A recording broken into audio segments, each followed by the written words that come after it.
अब की बार ठंडीનો ક્યારે પ્રહાર? ઠંડી અત્યારે આવશે. હજુ ઠંડી તારીખ 20, 21, 22, 23માં ઠંડી ભારે ઠંડી આવવાની શક્યતા રહેશે. ઠંડે દિન ક્યારે આવશે?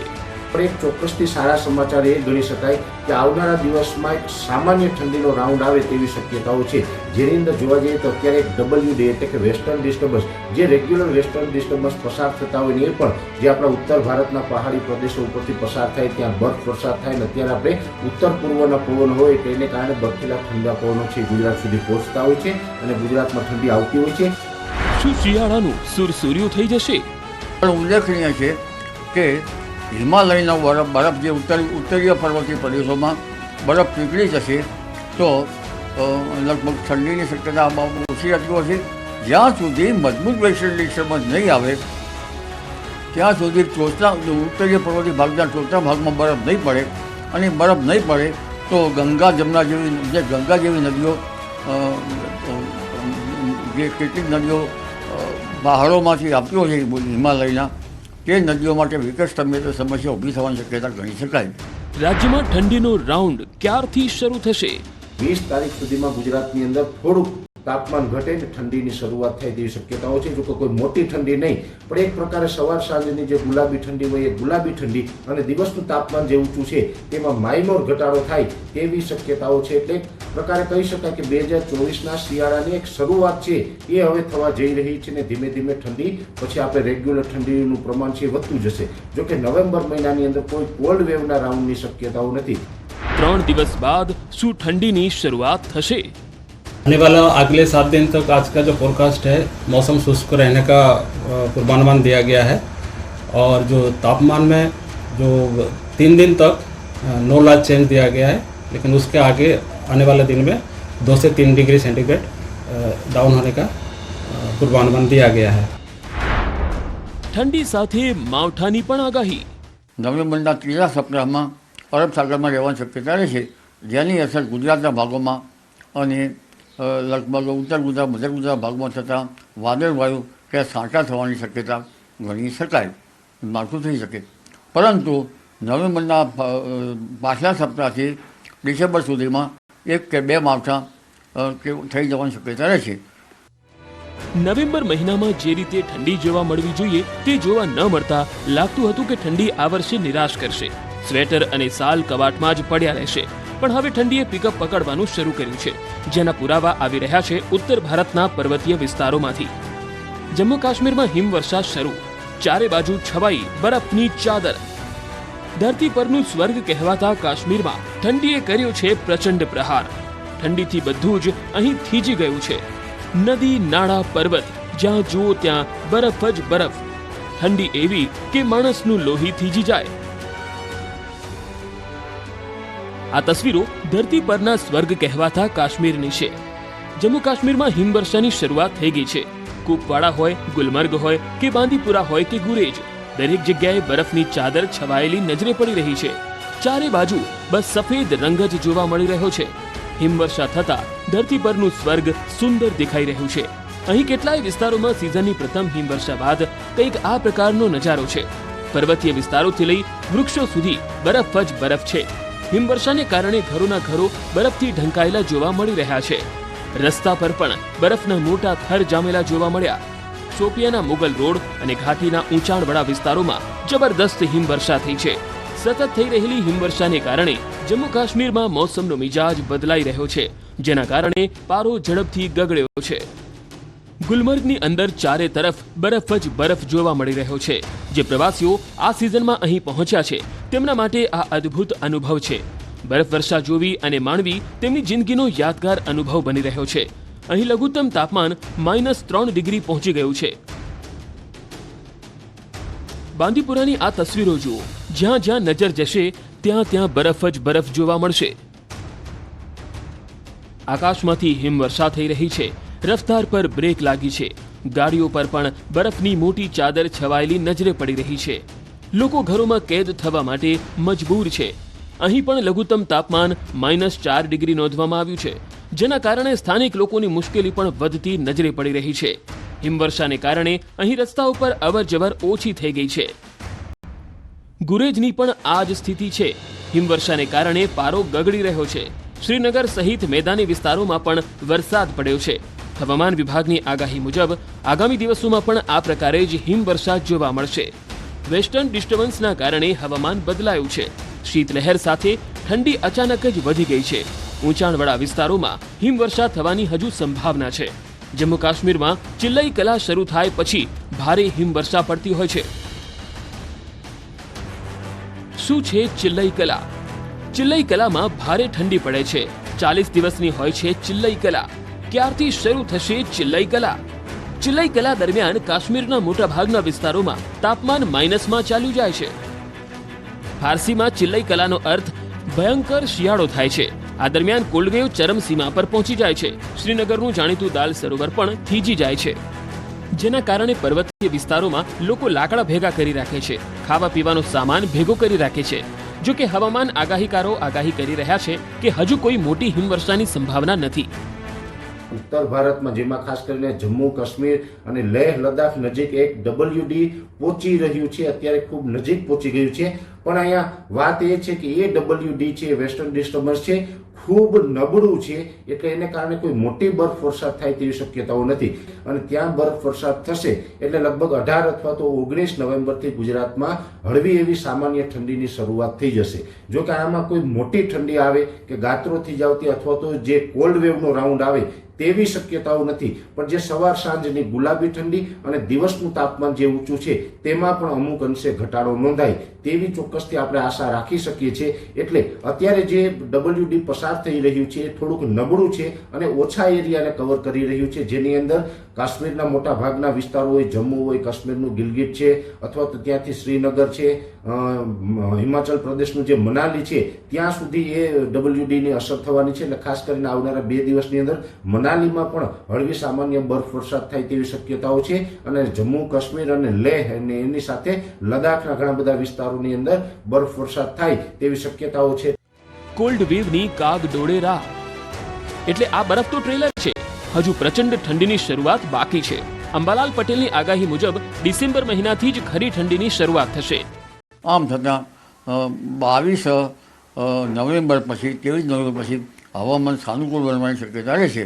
અને ઠંડીની અંગે જોઈએ તો ડિસેમ્બરની શરૂઆતથી જ ઠંડી આવવાની શક્યતા રહેશે. 7 ડિસેમ્બરે ઠંડા પવનો ફૂંકાવાની શક્યતા રહેશે. અને 22 ડિસેમ્બરે દેશના ઉત્તરીય પર્વતીય પ્રદેશોમાં ભારે હિમવર્ષા થવાની શક્યતા રહેશે. અને 28 ડિસેમ્બરે લગભગ ઠંડા પવનના કારણે ન્યૂનતમ તાપમાન ઘટવાની શક્યતા રહેશે.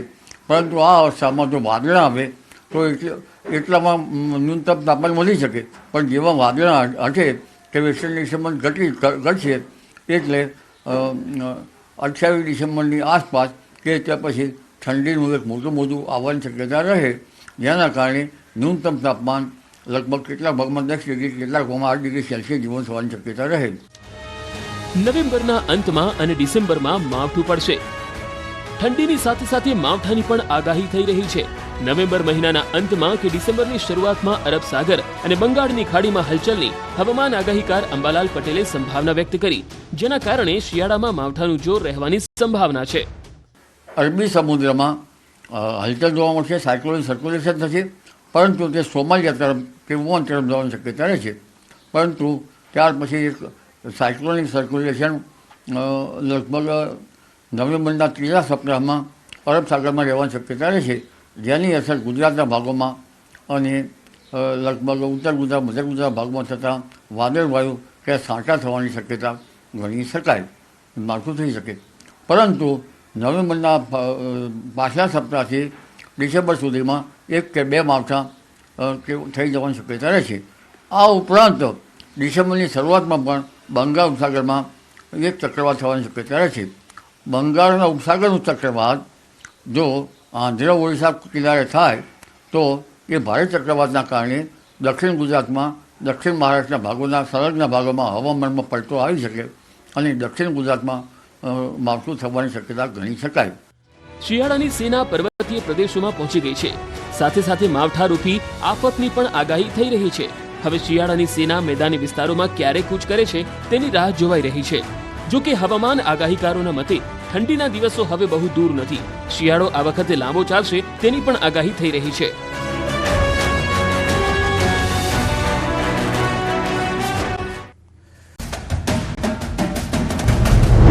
કસ્તુરીએ ફરી રડાવ્યા. ડુંગળી બહુ ભાવ ખાય છે. ડુંગળી એક એવું શાક છે જે કોઈ પણ શાકમાં ભળી જાય. ચટણી અને કોઈ પણ વાનગીનો સ્વાદ વધારી દે. પણ આ જ સ્વાદ હાલ ફિક્કો પડી ગયો છે, કારણ કે લસણ બાદ હવે ગરીબોની કસ્તુરી માપમાં નથી રહી. ભાવની એવી ભાંજગળ કે ન વેપારીઓને પોસાય ન ગ્રાહકોને. 2 મહિના પહેલા જે ડુંગળી 20 રૂપિયા કિલો વેચાતી તે હવે 70 રૂપિયાને પાર પહોંચી ગઈ છે. મધ્યમ વર્ગનો માણસ તો ડુંગળી જોઈને જ રડી રહ્યો છે. ના ભાવ વધારે છે, આ પોસાય નહીં, થોડો ઘટાડો કરવો પડે ને આ ગૃહિણીને બહુ તકલીફ પડે. શાકમાં બધાય ભાવ વધારે છે, બજેટ પ્રમાણે છે ભાવ શાકના. પહેલા તો અમે 5 કિલો લેતા હતા એમ, અત્યારે પહેલા તો 10 ની 20 ની કિલો હતી, અત્યારે તો 50, 70, 100 સુધી પહોંચી ગયું હતું. અત્યારે 60 રૂપિયા, 70 રૂપિયા, 50 રૂપિયા અલગ અલગ ભાવો લેતા હોય છે. મધ્યમ વર્ગના ડુંગળી લોકો જોઈને જ રોવા માંડે છે, ખાઈ તો શકતા નથી. સાંભળ્યું, આ છે રાજકોટના ગ્રાહકો, જેમના કંઈક આ હાલ છે. જો કે ગ્રાહકો જે એક સાથે 5 કિલો ડુંગળી ખરીદતા તે હવે માત્ર 1 કિલો લઈને ઘરે પાછા ફરે છે.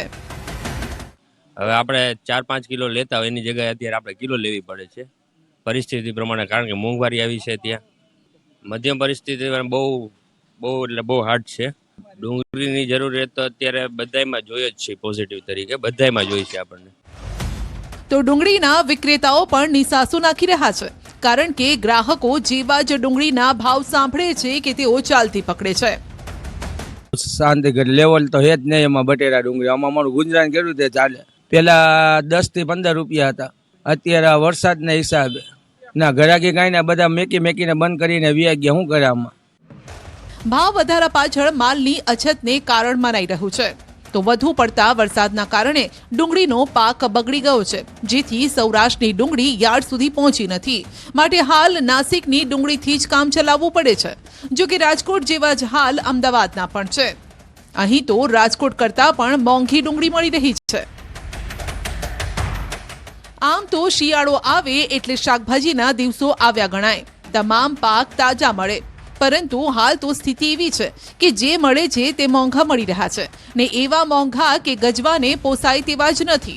આ વખતે વરસાદે પાકની માઠી દશા બેસાડ્યા બાદ તમામ પાકનો ઉતારો ઓછો આવ્યો. તેવામાં ડુંગળીનો પાક હજુ જોઈએ તેવો આવ્યો નથી, અને આ જ કારણ છે કે ડુંગળીના ભાવ અત્યારે હાઈ લેવલે છે. 100માં 4 કિલો આવતી હતી, હવે અત્યારે તો 100માં 1 કિલો જ આવવા છે. એટલે મોંઘવારી વધી ગઈ છે. આગળથી આ લોકો ભાવ વધારે લઈને આ લોકોને આપે છે. વેપારીઓને થોકમાં જ આ ડુંગળી 60 રૂપિયા મળે છે, જે અમદાવાદના ગ્રાહકો પાસે પહોંચતા 80 થી 90 રૂપિયા, ક્યારેક 100 ને પાર પહોંચી જાય છે. જો કે આની પાછળ માલની અછત જ કારણ મનાય છે. होलसेल में 60-65 रुपये भाव है और रिटेल में ये 80-90 रुपया भाव है चाले. ये नासिक से डूंगरी आवे, नासिक और काठियावाड़ से आवे. भाव अभी ओछा माल है, इसके लिए भाव વધાર છે.